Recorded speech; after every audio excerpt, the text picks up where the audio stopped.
Welcome everybody. South Coast Sellers Club is back, and like a blink of an eye, we're actually a year old, amazingly.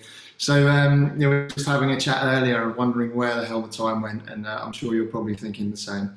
But it's good to have you back, and thank you very much for joining us. For those of you who've not been before, my name is Bennett, and I am the co-founder of the South Coast Sellers Club, along with Silicon Brighton, and I run a small business consultancy called Second Voice, which supports small businesses and growing businesses win more clients. It's no more difficult than that. And you're here today to join us for the South Coast Sellers Club. So as some of you already know, we're building a meetup series and a community for people who are actually on the job doing sales and selling, but also for business owners as well who want to win more clients and learn more about the world of sales. We're going to be coming back to you across 2022 with a lot more events, some in person as well, so we'll actually get to see the whites of your eyes, which is really good, and have a drink or two along the way. And we want to be delivering really practical advice. It's not just to come along and listen to a few people speak about their own experiences. We want you to come away from these events knowing fully what you can turn around and apply to your businesses or your teams today. And this is a really safe space. So get involved in the chat, ask questions, share ideas, and there'll be an opportunity for you to network and communicate with each other later in the session. So that's essentially what we're all about. So what we're going to run through today, I'll give you a quick overview of the agenda. So we're already on the intros and welcomes bit. I'm going to pass you over to our co-founder, Steve Rackley, in a second. And then we will move on to introducing you to our new co-host that will be joining me on a regular basis, the delightful Charlotte Morris, and we'll hear more from her later. And you'll probably recognise Charlotte from one of our early events about 10 or 11 months ago. She's proved herself, so we thought we'd bring her into the family. We're then going to run through the subject of why it's important to make the right commercial hires. And then we're going to run through a little bit around what you can do there in terms of planning. Charlotte's going to bring us up to speed on the state of the talent attraction market at the moment from a commercial perspective and what she's doing within her own business. And then we're going to give you some more tools around how to look for competence and capability when you're hiring salespeople. So from there, after we've done all of these things, we're going to put you into a breakout session so you can do a bit of networking and chatting and sharing ideas. And if we end up ahead of time, we'll run through a bit of a Q&A as well. So hopefully that's fairly straightforward. And I'm going to pass over to my dear friend Steve Rackley now. Cool. Cheers, Ben. Hopefully you can hear me okay, which you can. Thank you. Yeah, look, cheers. And hi, everyone. Great to be back with you all after a good few months break. And yeah, just following on from Ben, just a massive thanks to everyone for joining us today. For any of you new, I'm going to give you a little bit of background to Silicon Brighton. We are a community-led initiative to support digital growth across the South Coast. So we've been going for 2 years. We had our birthday the other day, and all through that time, we've been working with local groups to help raise their profile and provide individuals, just like everyone here, with free opportunities for networking, training, upskilling and development. To date in that time, we've run over 150 events, goodness me, and provided a platform to hundreds upon hundreds of speakers, and it's been wonderful. I hope everyone enjoys today's session. And I'd just like to say that we're really keen to hear from anyone watching who would like to explore how they can contribute to Silicon Brighton. We can't do it on our own. Your contribution could be in the form of speaking at an event. It could be maybe running a workshop, or even if you're interested in starting your own group, we'd be keen to hear from you. Head along to our website, it's siliconbrighton.com. From there, you can also join our community hub. You can reach out to each other, and you can also reach out to me, James, Yusra, Kieran, and any of the team. And that is enough from me. Thanks, Ben. Really looking forward to today. Thank you very much, Steve. And brilliant. Some more new faces for you now. So we're going to introduce you to Charlotte, but before she comes in, you can scan the QR code there if you want to connect with any of us on LinkedIn. So you may remember Charlotte from a previous event. She's worked with some tech giants, so the likes of Microsoft and Skype, and all the way down to, that's very unfair, all the way into scaling startups as well. And her current company, Trint, is going through the moon, and she's being a fantastic part of that from what I hear, and she's no doubt going to tell you all about it. Charlotte is a Brighton University grad, so she actually did a bit of learning down here, and she left us. She left Brighton and went to London, but ladies and gentlemen, I'm delighted to say that she is now a resident of BN1 once again, and back on the South Coast, but sharing her knowledge to the wider community. So welcome, Charlotte Morris, to the fold. Oh, thank you. What an introduction, Ben. Thank you. Yeah, it's wonderful. It's wonderful to be back, both here on the call, but also physically back in Brighton. Yep, I grew up in Sussex, and yeah, left, but I have come back, and it's been wonderful. Yeah, getting to know Brighton again. I do work up in London, so I will be on the 8:37 train. If anyone else is there, do feel free to come say hi, grab a coffee. It's a commute, and yeah, really looking forward to being able to share where we've been, all the struggles that I'm definitely facing in terms of recruitment, talent attraction, etc. And yeah, getting to know the community. So thank you very much for the warm welcome. We are very proud to have you with us, and lucky. So no, thank you for agreeing to be part of it.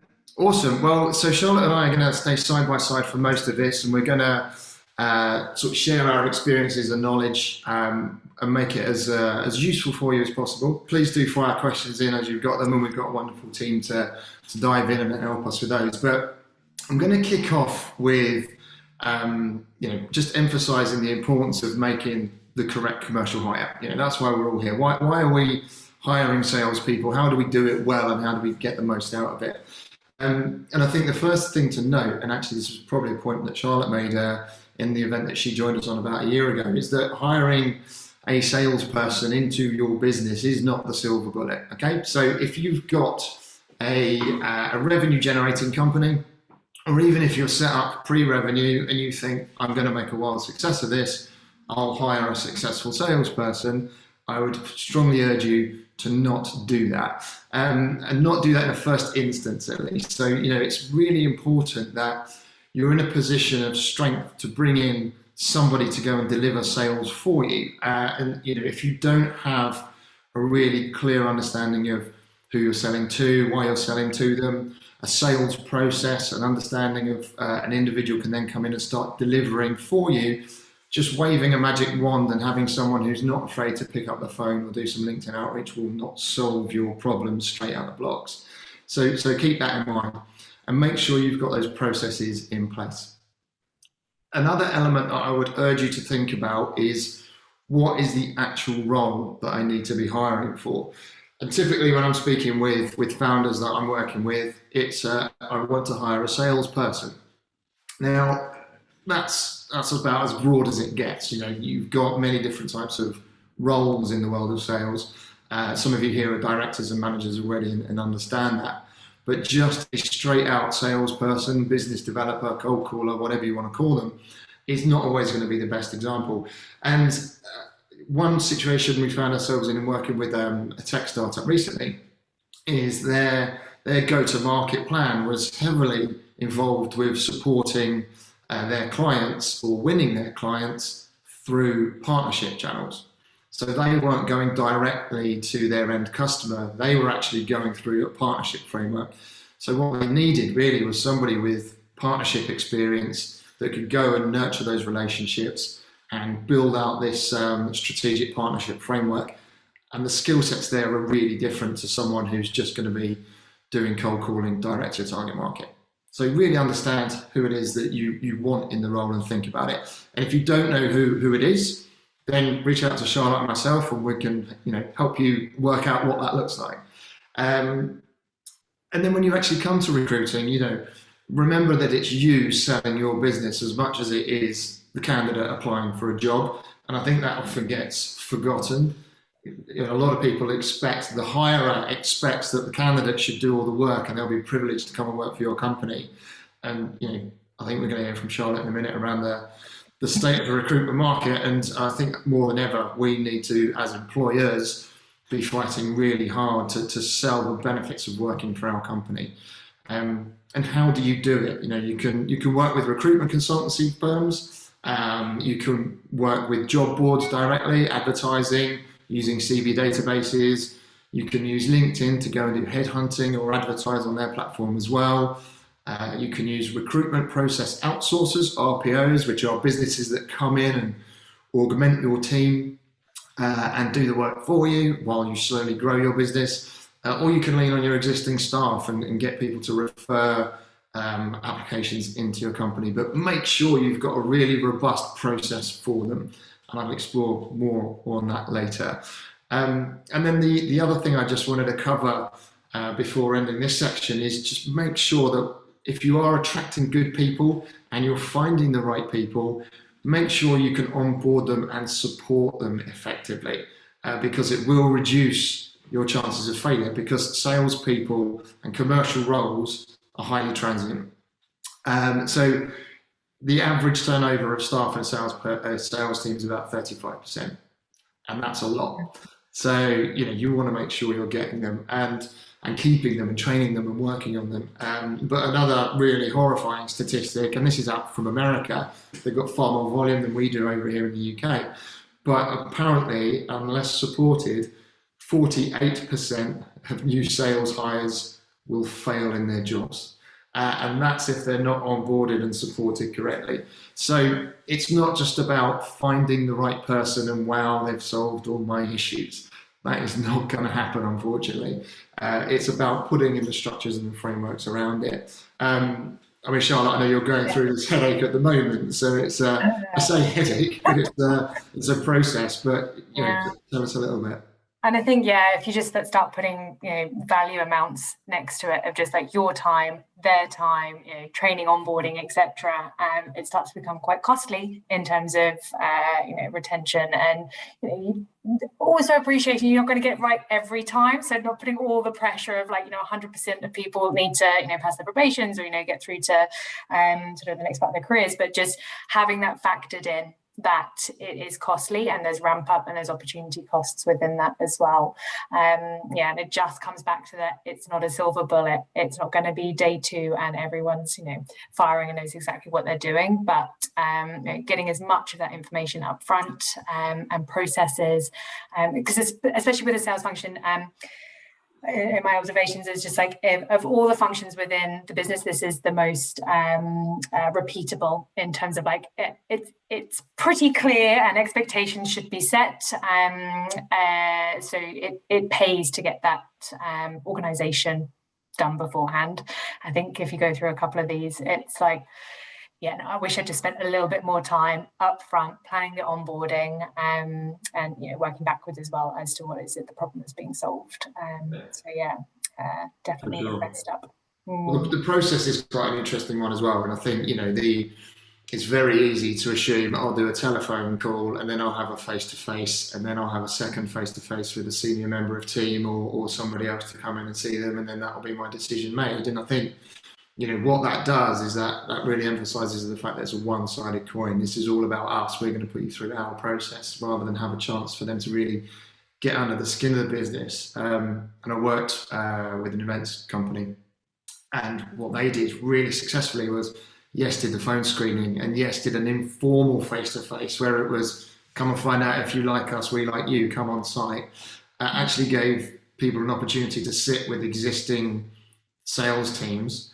Just go and work the floor. Just go and sit next to someone who's actually doing the job at the moment and see if you like it. And you can be as creative with this as you want, but it's got to be at every step of the way, making sure they're falling in love with your business as much as you're seeing how involved they are with the process. That is a description, falling in love with the business. And it's a relationship, right? It's whether you've heard about the job, the job itself through an app, And I've seen, that I think Otter in particular has like a swipe left, swipe right. It's very similar. And I think this is just thinking through in terms of insights of, what's happening from a talent point of view is just like, with Gen Z in particular, that is, I think by 2025 will be nearly a third of the workforce. Expectations are changing. What we might have considered a business market in terms of recruitment, it is very much a candidates market, and they're being picky, they're being fussy, and they're being wonderful, they're being Gen Z. But with that comes this meeting at the middle, and we as employers have to put our marketing hats on, very much of just like, what are we as a brand, as a company, what do we stand for, and making sure that we're articulating that to our employee acquisition. So when I look at the talent process, and when I put my marketing hat on and my sales hat on, exactly the same. And really, what is the value proposition that we're putting out there to candidates? And I think this is really interesting. I think that I don't have to sell anyone on this call this, like in terms of the past 18 months, 2 years, how the fact that we're still doing this on Zoom, this is the expectation of the first round interview, right? Yeah, of course it'll be a call over my lunch break versus even just 2 years ago of those face-to-face calls. And how are the processes adapted? Have we as employers actually looked at our process, or is it exactly as it was in 2019 and are just trying to sandwich in Zoom calls instead of those face-to-faces? But I think what you described there of like being able to sit down and work the floor, like you can't do that over Zoom. That is an in-person experience. Though I would like to challenge if it is possible to do that over Zoom, potentially, I'm sure. But these are all the things with such a tangible, people's focused, right? Like of all functions, again, within the business, it's people, it's relationships, it's work dating, essentially, of just falling in love with the company, but also with our peers as well, in terms of like being able to learn. And that's particularly key for those graduates and new into the workforce.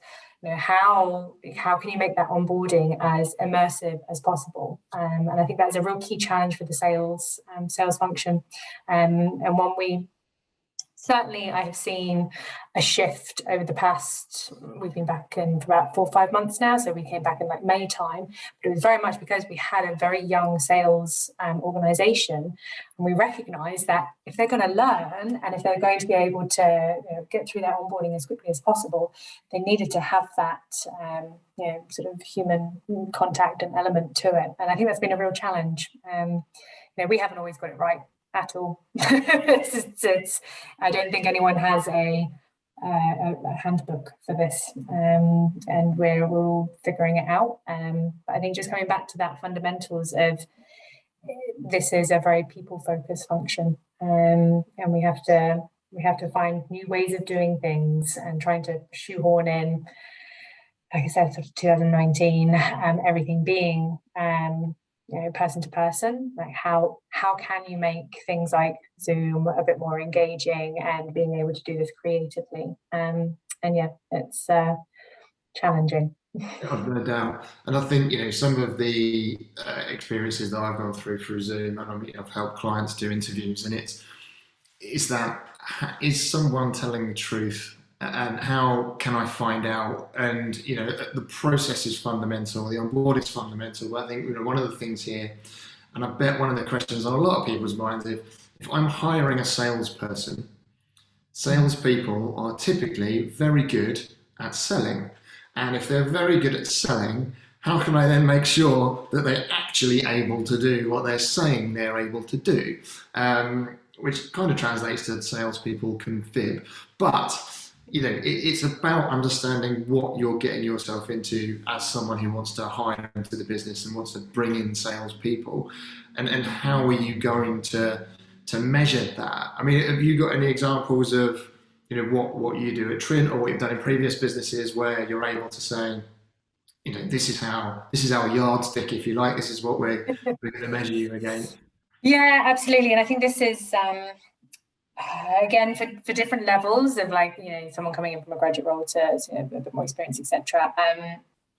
in terms of having those processes and being really transparent at the start as well, with those expectations, we've been able to do role playing through the interview process, light touch tasks of just, here's a generic problem essentially, and being able to present it. And by doing it where it's not their subject matter expertise, i.e. the sales process, is like actually being able to ask questions and seeing how they handle that. So that's actually worked really effectively for us as a process, and something I'd really encourage.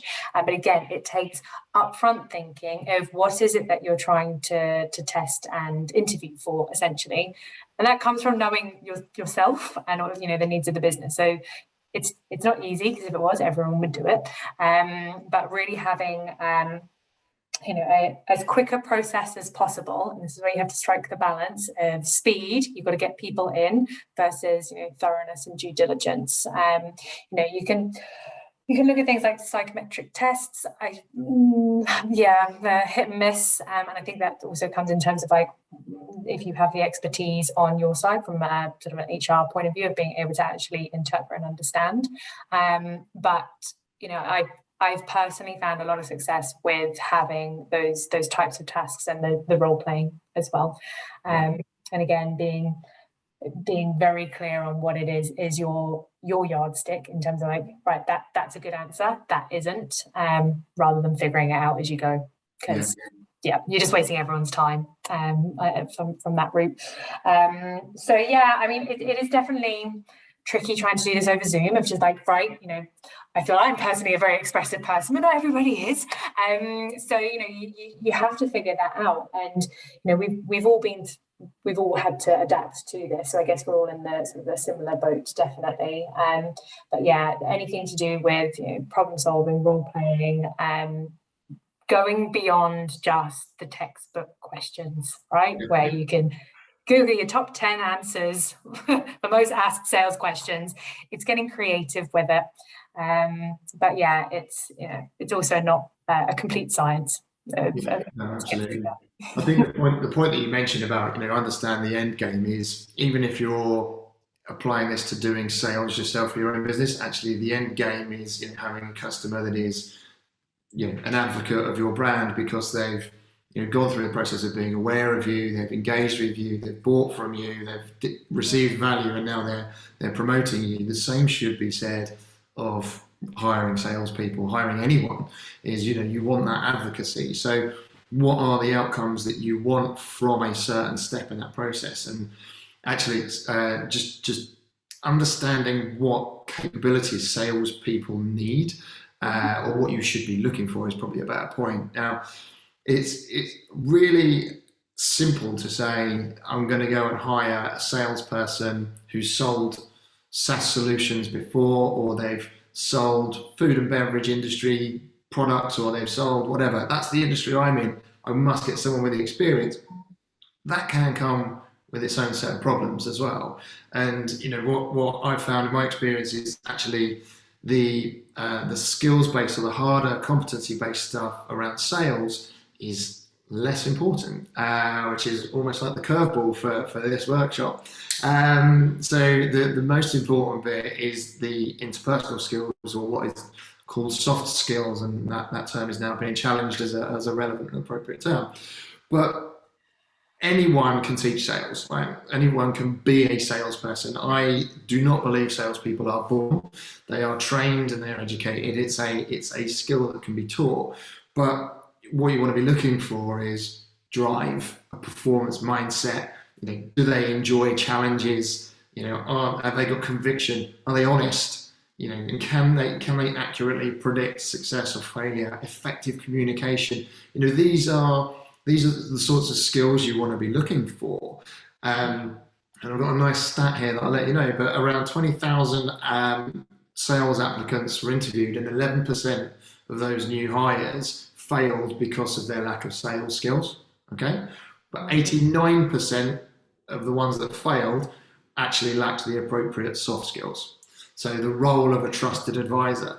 So the people that could sell were actually failing because of their soft skills, not their sales ability, okay? And I put up something on LinkedIn earlier today around you're the best person as a founder of a business or a leader of a business to be able to sell your product. You might not be a salesperson, but you're passionate and you're doing the right thing for your business. Look for those qualities within your sales teams as well.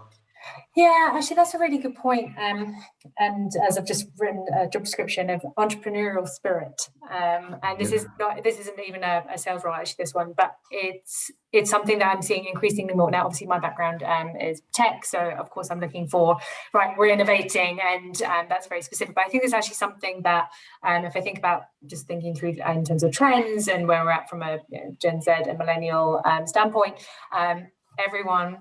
everyone would like to or thinks that they are, but how do you test for that, right? Because anyone can say it, right? So the things that I'm looking out for there is being able to tell me about a time essentially that you've innovated or that you've challenged the status quo, and that takes a lot of confidence to be able to have done that. Now, of course, it depends in terms of, if you're looking at graduates, they might not have that level of experience, but really interesting answers that come out of that. And it's just something that I as a hiring manager, am really starting to drill down on. And that doesn't mean you've gone and set up your own business. That is, I saw an opportunity within my business and I had to go and pitch it to my CEO or my sales director or whatever it is, and I got it across the line. Amazing. And then let's just really drill down into that. So it can appear in different, small, large, whatever it might be, or again, looking back to the graduate side of things, it's they're doing it every day in terms of challenging the status quo. So also being able to really pick into the non-work experiences and hobbies, etc. It's they're there, they just need to be pulled out. That's again easier said than done, but it's just something that I think that in this particular instance is we're looking for innovation, we're looking for doing things differently, and I don't know if you're experiencing this, but from a sales point of view, the challenge of not having phone numbers, as the fact that we're all defaulting to Zoom, the fact that actually cold calling isn't as effective as it has been, and emails, I think about my own inbox right now, is it's absolutely flooded. How are you cutting through the noise? What are you doing differently? And that's really exciting, that the sales team that I'm seeing coming through, they're pitching to me of just I want to do this crazy idea. And I'm I've never heard this before, but sounds great. Let's go for it. And even just coming back to things like direct mail, where it's just yes, okay, yes, so that cuts through because no one's been doing it. Yes, it's really expensive. I think there's cheaper ways of doing it. But I'm starting to see, from almost commoditization, we've maxed out everything. The talent that's coming through, they've got different ideas, and as leaders, we have to listen to it. And so, thinking that through in the interview process, that's the stuff that I'm looking for anyways. I might be looking for unicorns as well, but there's some really interesting answers that come out of it, if nothing else. I think there's, from if you put yourself in the shoes of the interviewer, and, hopefully most of the people here want to be that interviewer, it's about really satisfying your own curiosity. And it's really easy to ask a question of somebody, what was your sales performance over the last 12 months at your previous employer? And they'll give you an answer, and then you move on. And it's well, actually drill down on that. If you achieved 90% of your target last year, tell me how you did it. How is it repeatable? How is it scalable? Is it because you had all of the tools available to you, or you had a really easy, product market fit, whatever it is? Just actually digging in of just and what stopped you from getting to 100%? What was that bit? Right, that's actually the interesting part of that as well. Both interesting, but it's diving. And this also comes back to how are we as interviewers? Not everyone has done tons of interviewing. So as a takeaway from here, if you've only ever if you haven't interviewed anyone before, there's plenty of courses, YouTube videos, whatever it might be, just actually train up on how to be a great interviewer. That actually can really help. And I've certainly recognized, I think at the beginning of my career, I don't seem to be interviewing very well. Hang on a minute. there's actually skill to this. I definitely recommend if you haven't looked at that. check yourself basically of your interview skills. Well, the responsibility lies with you, not the candidate. And you're wanting to upskill and give your clients the best experience, but you need to understand enough about your clients to make sure that you can add value. So why don't you find out enough about your candidates to make sure you can add enough value?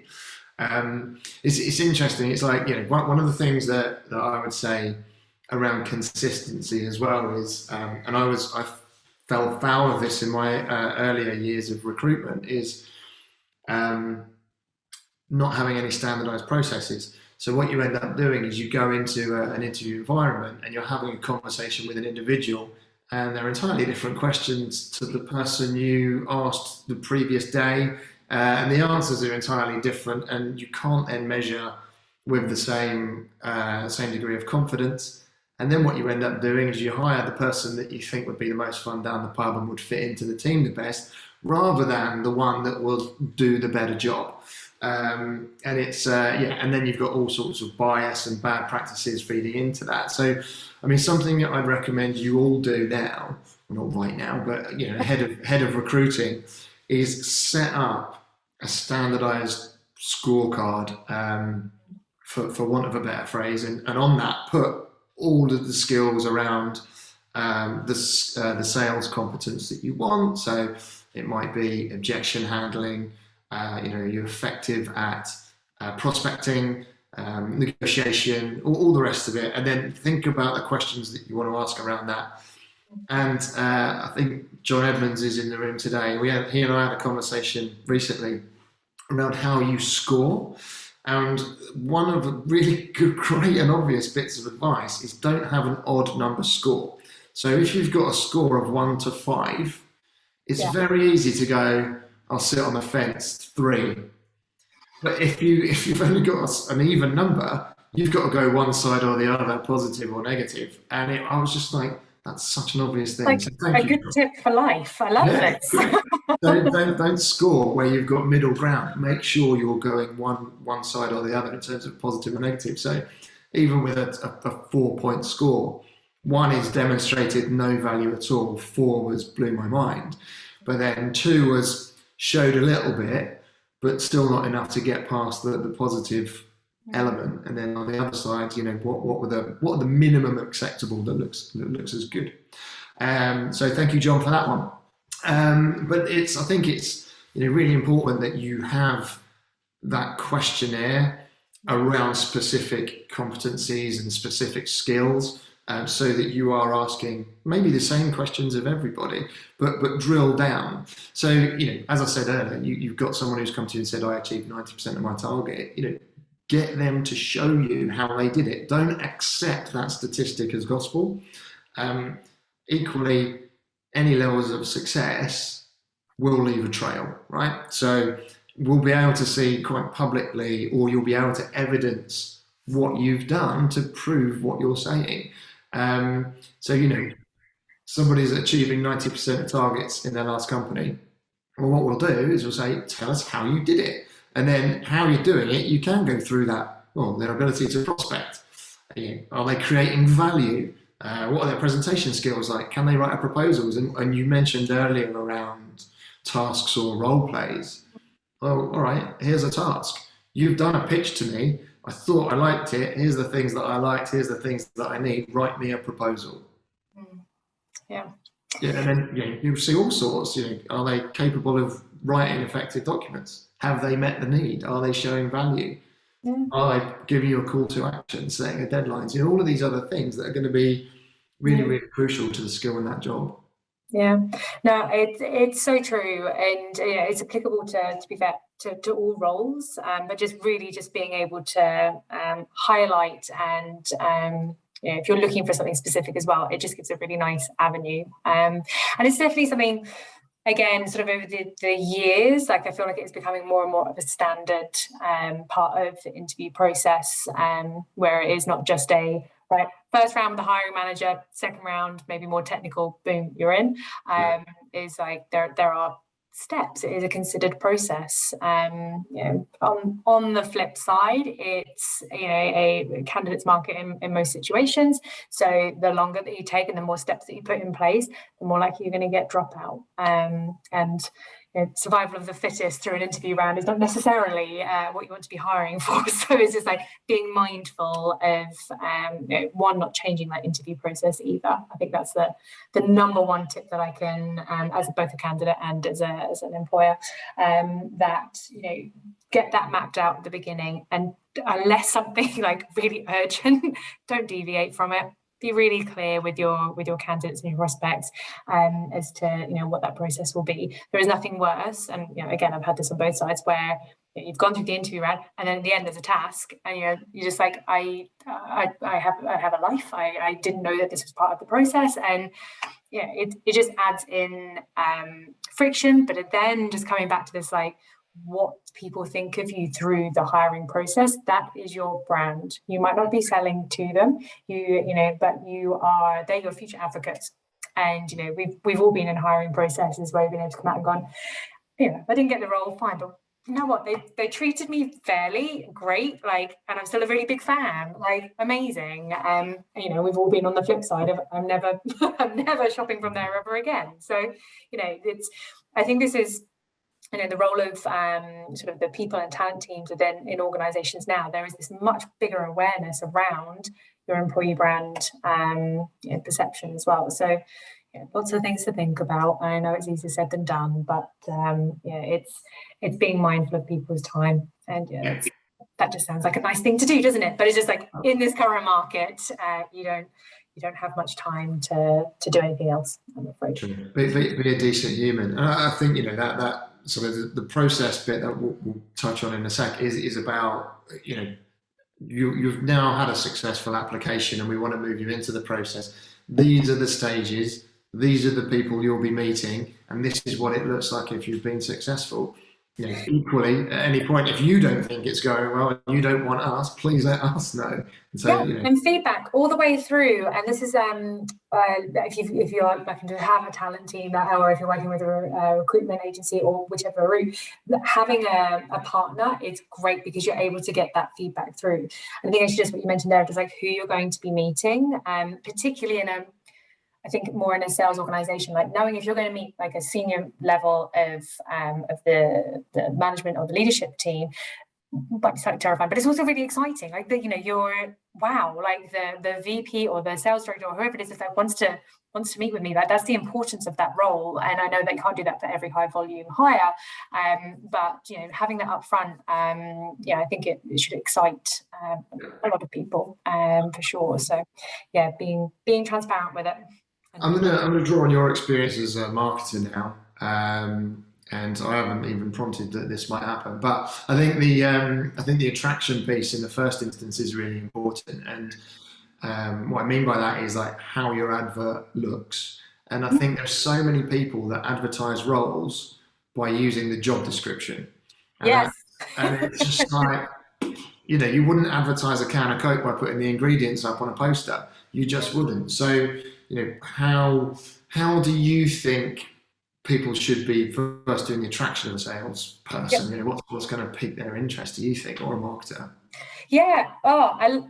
Unprompted, but I love this, mainly because we've just gone through this exact process where we've put the job description is very important internally, also just from like buy-in. Is this actually what we want this person to do? Great. But also being aware that as you go through the process, you will find people who maybe don't meet all of it, or Swiss Army knife, and there's a whole other piece of being flexible. It's the whole like strong opinions loosely held, definitely when it comes to that side of things. But when it comes to the advert, you've got to get people fired up. This is again, if you've got the luxury of a copywriter, or if you've got someone who's just great with words, get them on that ad, and being able to keep it short, succinct. It's essentially this much worth of copy, and is literally the call to action. Get in touch with us now. Like the urgency in that advert needs to be like, so the candidate is like, oh my God, I can't leave this till Sunday night. Someone might apply for this on Friday morning and the job's gone. Like it's you're being a sales, essentially sales and marketing in the advert. So, that's being very clear of just like actually, let me just pause there. Actually, it's just like one of the things that we've just done is with regards to job titles. And so what we've been able to put into the advert itself is this: we don't want to put you in a box, but here are the things that we want you to do. And essentially, help us with the job title, because we think this is really exciting. And it's not just a classic X, whatever it is. And that's created this like excitement through this ad where we've all just sort of gone, I want this job. Like, this is great. I get to solve these problems, work with this team, and this is their end result. This is so exciting. So we only went live yesterday, so we'll see how it goes. But yeah, I think just being able to really decouple that job description and the job advert is key. So yeah, a very light overview of problems that you'll be solving, the team that we'll be working with, and the call to action at the end, which is contact us. It's getting that urgency in there, which actually just sort of led us on to how long it takes to hire. We all underestimate it. We all think that we can get things done in 2 weeks, and yeah, I'm here to tell you that the average hiring cycle is 55 days. So 45 to 55 days.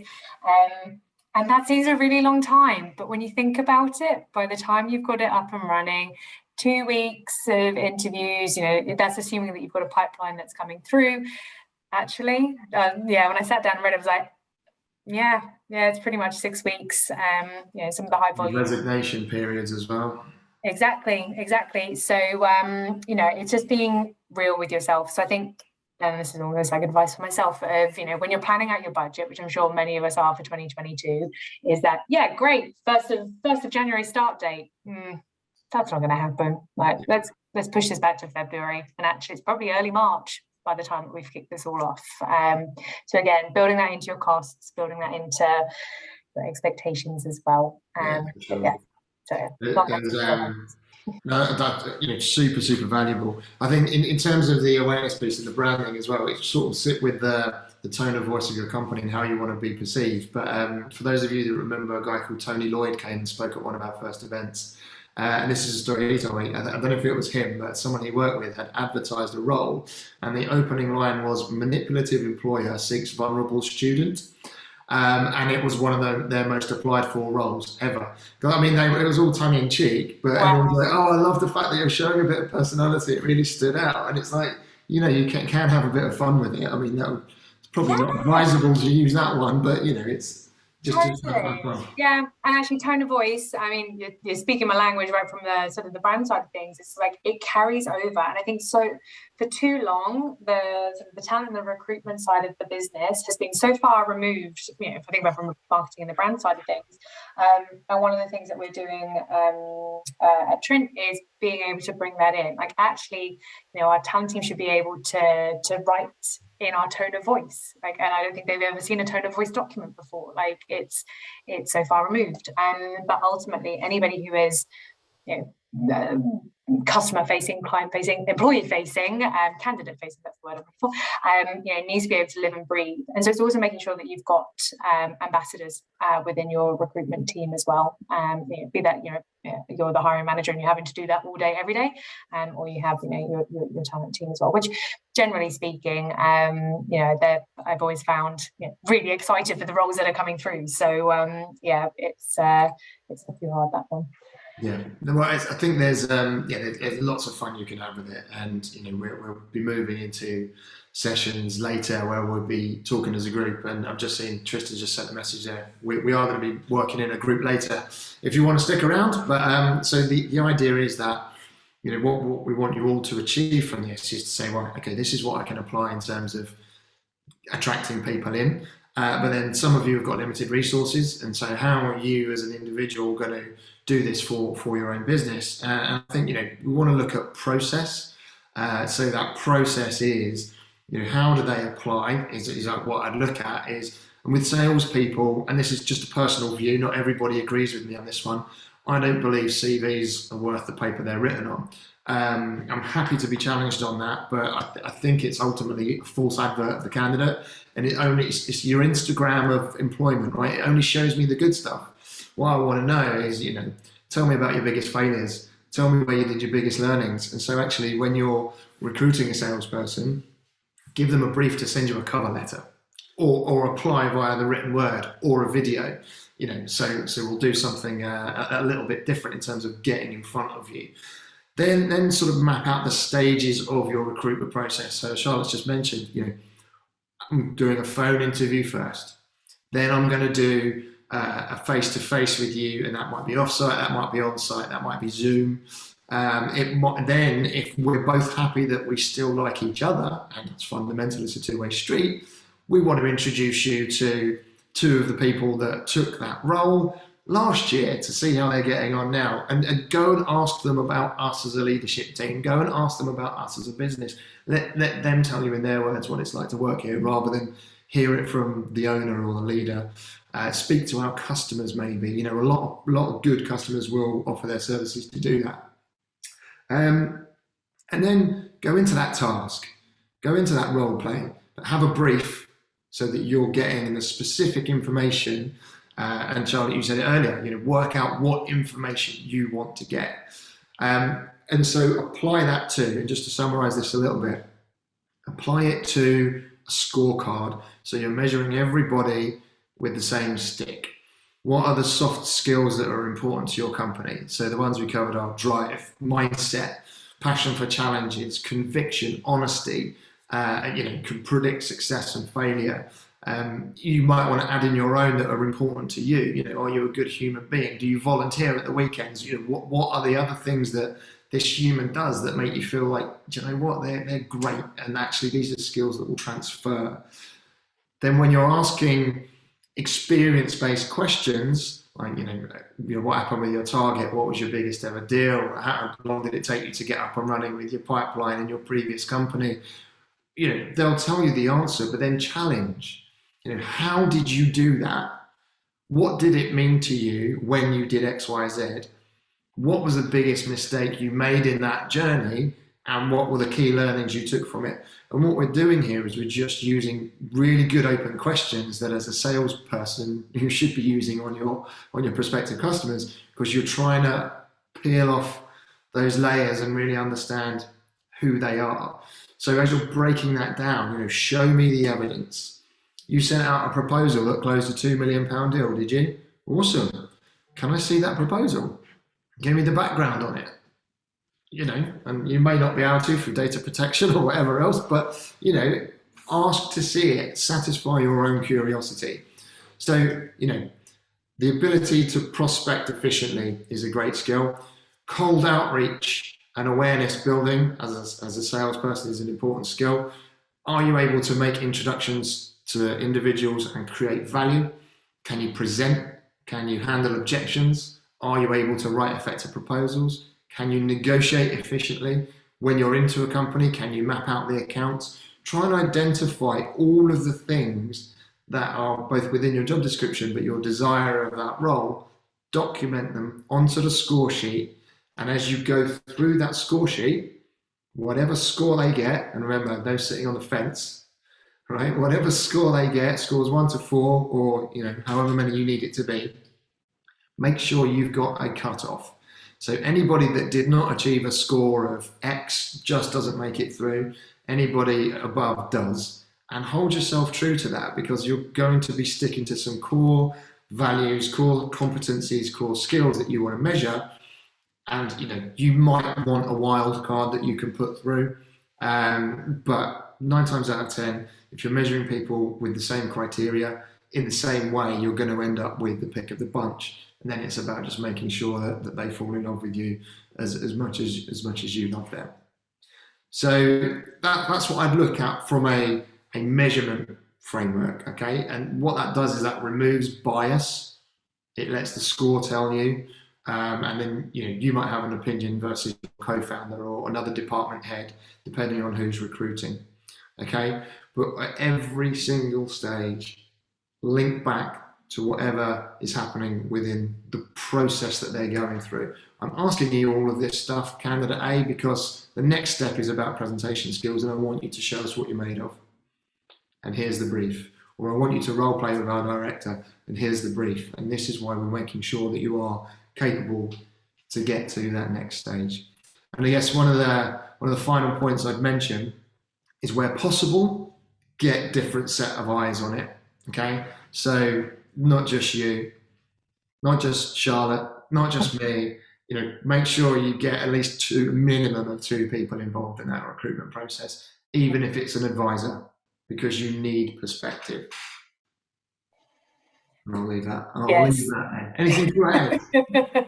That last point in particular of just I think as founders and as smaller companies, we feel like we have to solve everything like ourselves. And when it comes to interview processes, those second pair of eyes is always something that you just inadvertently missed. So if you can get an advisor, even better.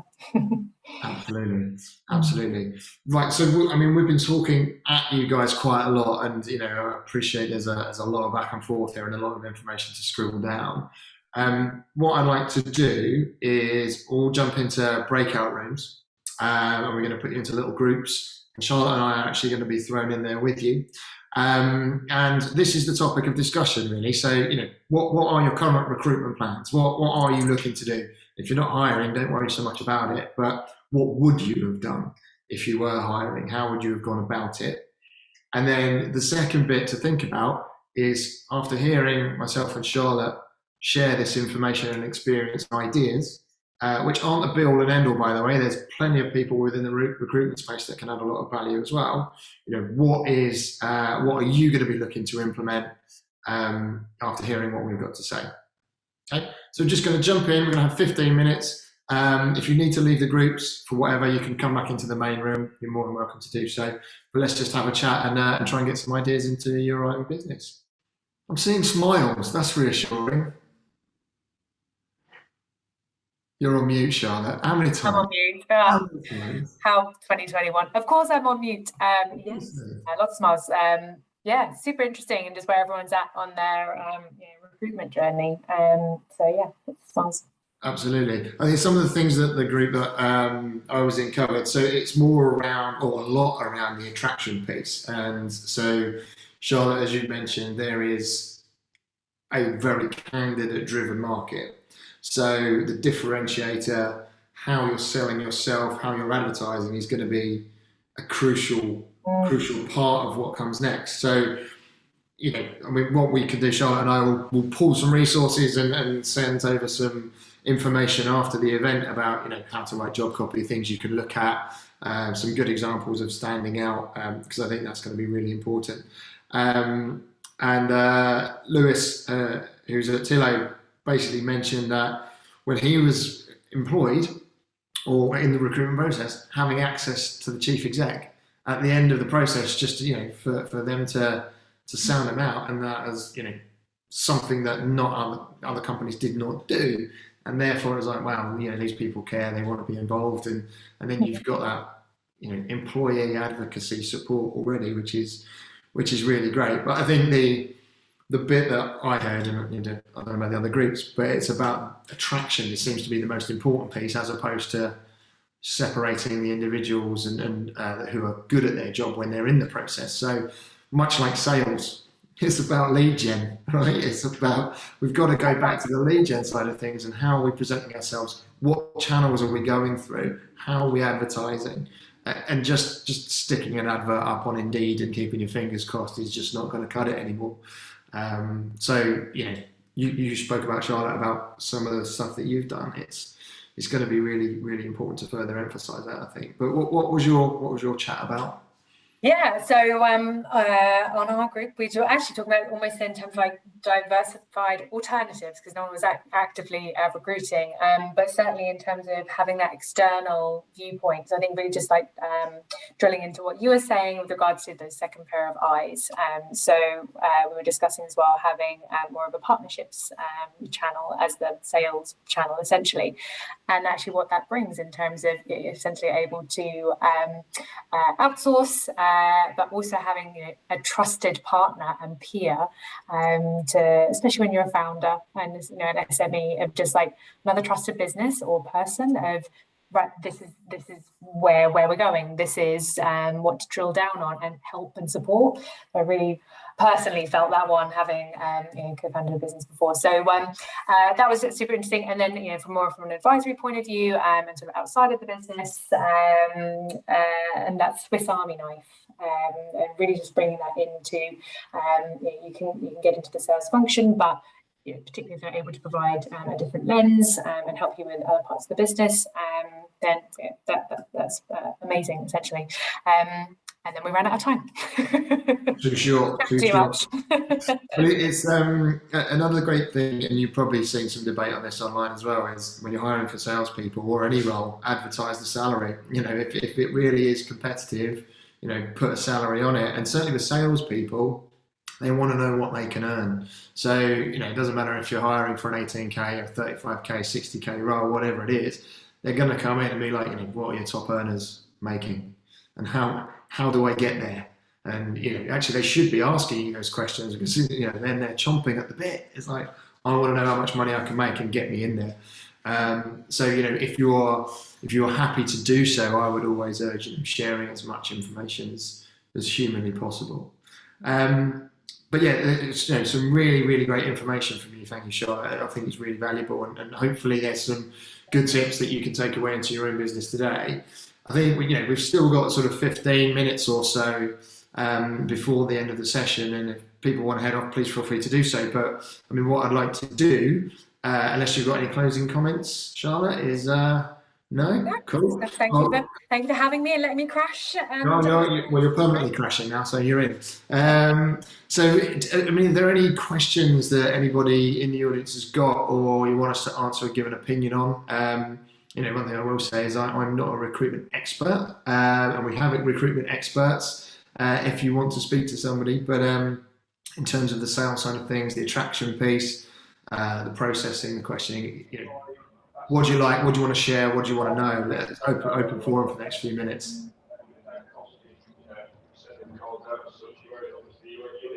Cool. Good. Well, I can only assume we've covered absolutely everything then, and we're highly effective at what we do. But I further want to emphasise that Charlotte and myself are available to you, as are the Silicon Brighton team as well. So if you do have any questions, send us a message on LinkedIn. Drop us an email, and then we will follow up after this with some resources, some ideas and recommendations, so that you've got some tools to be able to apply into your businesses. Ben? Tristan, you got your hand up. Yeah, just to ask, because it came up in our group breakout, was if we're not used to hiring salespeople and we're looking either external or internal, I know that's a whole big story, but at least if we're more used to hiring technical or creative people, and we've now got to hire this role, is there any sort of ways to approach the interviews, or not go as far as targets and things, but obviously that comes into interviews, and that might not be what we're used to, like with incentives and stuff being quite different for salespeople. Is there a brief way of talking about that, or maybe for another time? Yeah, no, that's absolutely fine. I think from my perspective, I would look at that as in, how are you interviewing your technical people at the moment, right? Because what you're doing is you're going to want to find out about the human being, and you're going to want to find out if they're capable at doing their job, and just take that process and stick it on top of a salesperson. It's exactly the same. I think the questions, I think what you're getting at is, what questions should you be asking to get to the bottom of what the skills and competencies are. I think you're going to want to know about previous performance. Common sense says, what have you done before? But as I said at the beginning of this session, it's more around, have you sold development software? Have you sold development services? Have you sold this before? If you have, and your CV says it has, what was your success? How did you make it work for you? What were the challenges that you went through when learning it and getting up to speed, and how did you overcome them? Because asking those sorts of questions will enable you to understand their coping mechanisms and what they're able to do within the role. Because anyone can sell. Any one of you can sell, and you probably already do. So actually what you want from somebody else coming into your business, whether it's new or growing, is you want to know that somebody has got the ability to stand on their own 2 feet, so that if somebody they're pitching, somebody says no, they're able to handle an objection. They're able to get around a topic of conversation if they're not familiar with, you know, to be able to park a concern and say, I need to get further feedback and I'll come back to you with more value. You know, you want to make sure that there is an opportunity for these individuals to represent your brand, but show confidence in what they're doing, and confidence in what they're doing to the customer. The customer's never going to judge them on their sales skills, ever. The customer will judge them on their ability to be empathetic and support them through a buying process. And so what you want is someone who can come in and be that nurturer and that advisor, not the, can you make 100 calls a day and close 25 deals? You just don't want that. That doesn't exist in this day and age, or shouldn't exist. So you want someone who can demonstrate empathy, can think on their feet, can come up with solutions, and be really practical in their application of their day-to-day. But you know, we'll list off some things to ask and look at some of those frameworks for you, and send that out to everybody who's signed up today, so you will have access to that. But again, write your own, send it over. You know, we'll have a look at it and put our views on it as well. But Charlotte, is there anything you'd add to that before I hog the whole thing? No, yeah, I think it comes back to just being really clear of what you're looking for, and I appreciate on the flip side of when we're having to interview for more technical roles, and again, it comes to if you can get a second pair of eyes, that's here, and asking for help, and that's okay. So yeah, nothing to add, Ben, other than just like more than happy to help. So yeah. Super. Cool. Hope that helps, Tristan. Thank you. No worries at all. Thank you. Anybody else got any questions? There's a few chatty people that are subtly quiet, which is very unusual and unnerving, but I'm going to take that as a good sign, and I'm not looking at anyone, I promise. So listen, with that, guys, we're going to end 12 minutes early so we can give you back some of your day. If there's anything that we haven't covered and you want to know, please do let us know. We are available to you. That's the whole point of building this community. And thank you once again for giving up your time. Welcome to the wonderful Charlotte Morris for joining the South Coast Sellers Club as a permanent feature. And our wonderful support co-founders, the guys over at Silicon Brighton. Without this, we couldn't do it. And the man behind the machine, Sean Hunter, who's pressing all the buttons and making all this wizardry happen. Thank you very much to him. So thanks again, everybody. Have a great afternoon, and we bid you farewell.